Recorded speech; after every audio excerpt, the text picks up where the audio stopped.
After the success of films like Joker, the first one, Megamind, and Morbius, unfortunately, plus all that buzz for Thunderbolts tonight, villains are hot right now. Here are some villains that we hope to see on the big screen sometime pretty soon. Up first, taking that 10th spot is Magneto. Magneto has been featured heavily in many movies, but he hasn't had his own true solo moment. Magneto actually almost got his own solo film. It was going to be part of an X-Men Origins series, X-Men Origins Wolverine being the first, but unfortunately, there were a bunch of issues both outside the project and inside just made the film too hard to make and it was scrapped. Though fans did get a condensed look at Magneto's origin in the prequel X-Men film, so at least we got something. But Magneto deserves his own movie because he is one of the most complex and compelling characters in the Marvel Universe, with a rich backstory rooted in real historical trauma. Magneto's worldview and stance on mutant supremacy stem from his harrowing experiences, which then drive his fierce determination to protect mutants from similar fates. This deep personal history adds layers of moral ambiguity to his character, making him more than your typical villain and more of an anti-hero, whose extreme methods contrast with his genuine desire for mutant survival and justice. His ideological conflict with Professor X over mutant-human coexistence further enriches his narrative, providing a powerful exploration of themes like fear, prejudice, and the cost of survival. Additionally, Magneto's immense powers, leadership of the Brotherhood of Mutants, and evolving role from villain to occasional ally offer dynamic storytelling potential that merits a standalone film to fully explore his motivations, struggles, and his impact on the mutant world. Next up is The Sphinx. A film about the Sphinx would be a blend of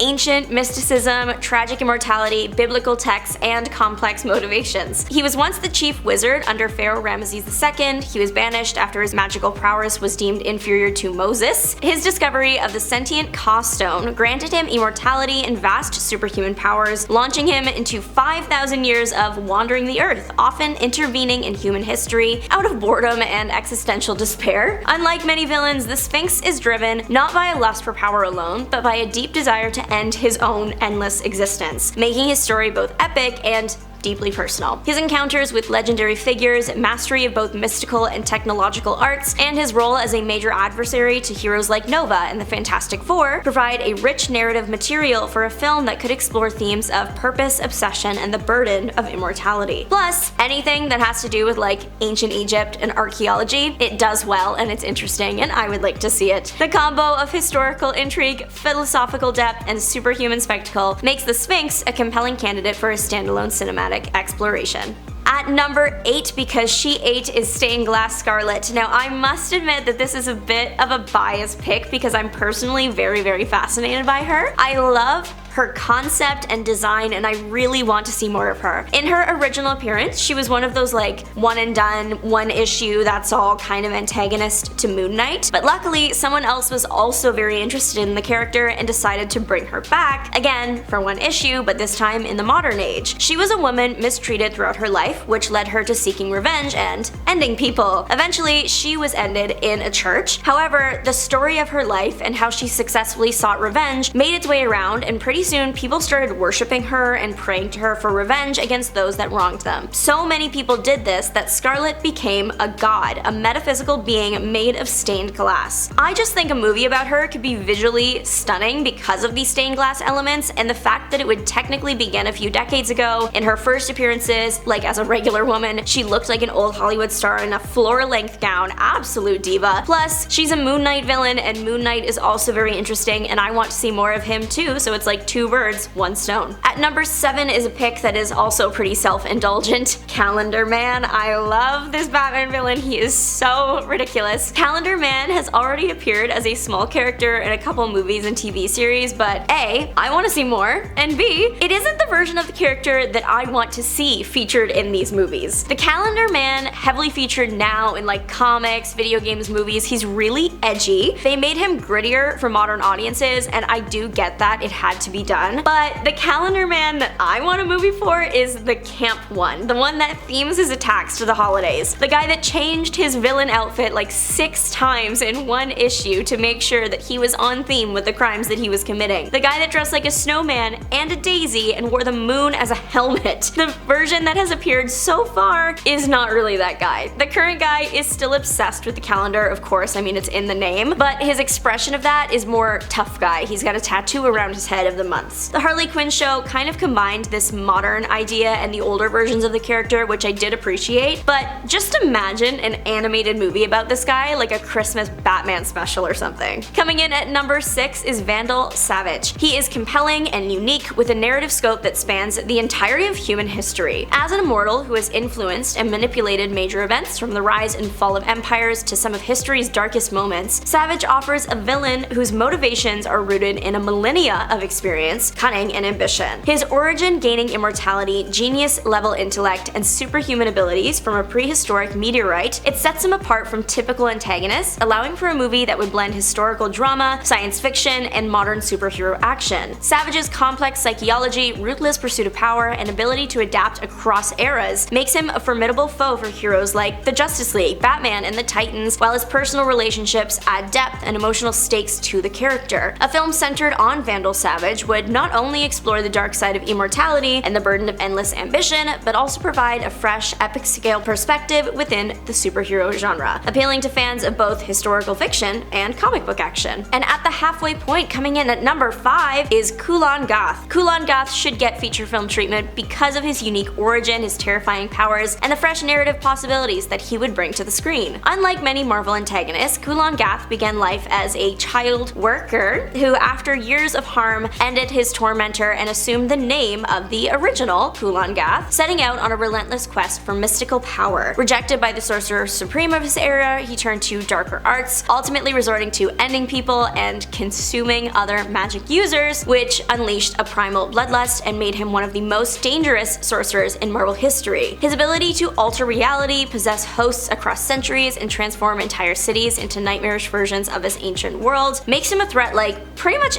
anyone else, capable of challenging not just the individual heroes, but the entire Marvel universe. A film centered around him could explore the themes of trauma, ambition, and the corrupting nature of power, while offering visually stunning sequences of magical warfare and alternate realities. His story would not only introduce audiences to the darker, more mystical corners of Marvel, but also provide a compelling, complex villain whose motivations and methods set him apart from the typical supervillain fare. Now, and I'm assuming you, would have loved a Kang the Conqueror movie. We did get to see the character in the MCU, of course, with Jonathan Majors as Kang in Loki and a bigger role in Ant-Man and the Wasp: Quantumania, but then Majors got into some legal trouble, he was cancelled, and also Quantumania wasn't that great of a movie, and the character of Kang is kind of now just stuck in purgatory. Who knows if he's ever actually gonna come back? There's rumors that he will, and there's rumors that he won't, especially considering that the movies that he was going to be the big bad for were changed to Doctor Doom, played by Robert Downey Jr. So who knows if we'll ever actually get a Kang movie, maybe in a few years, and they can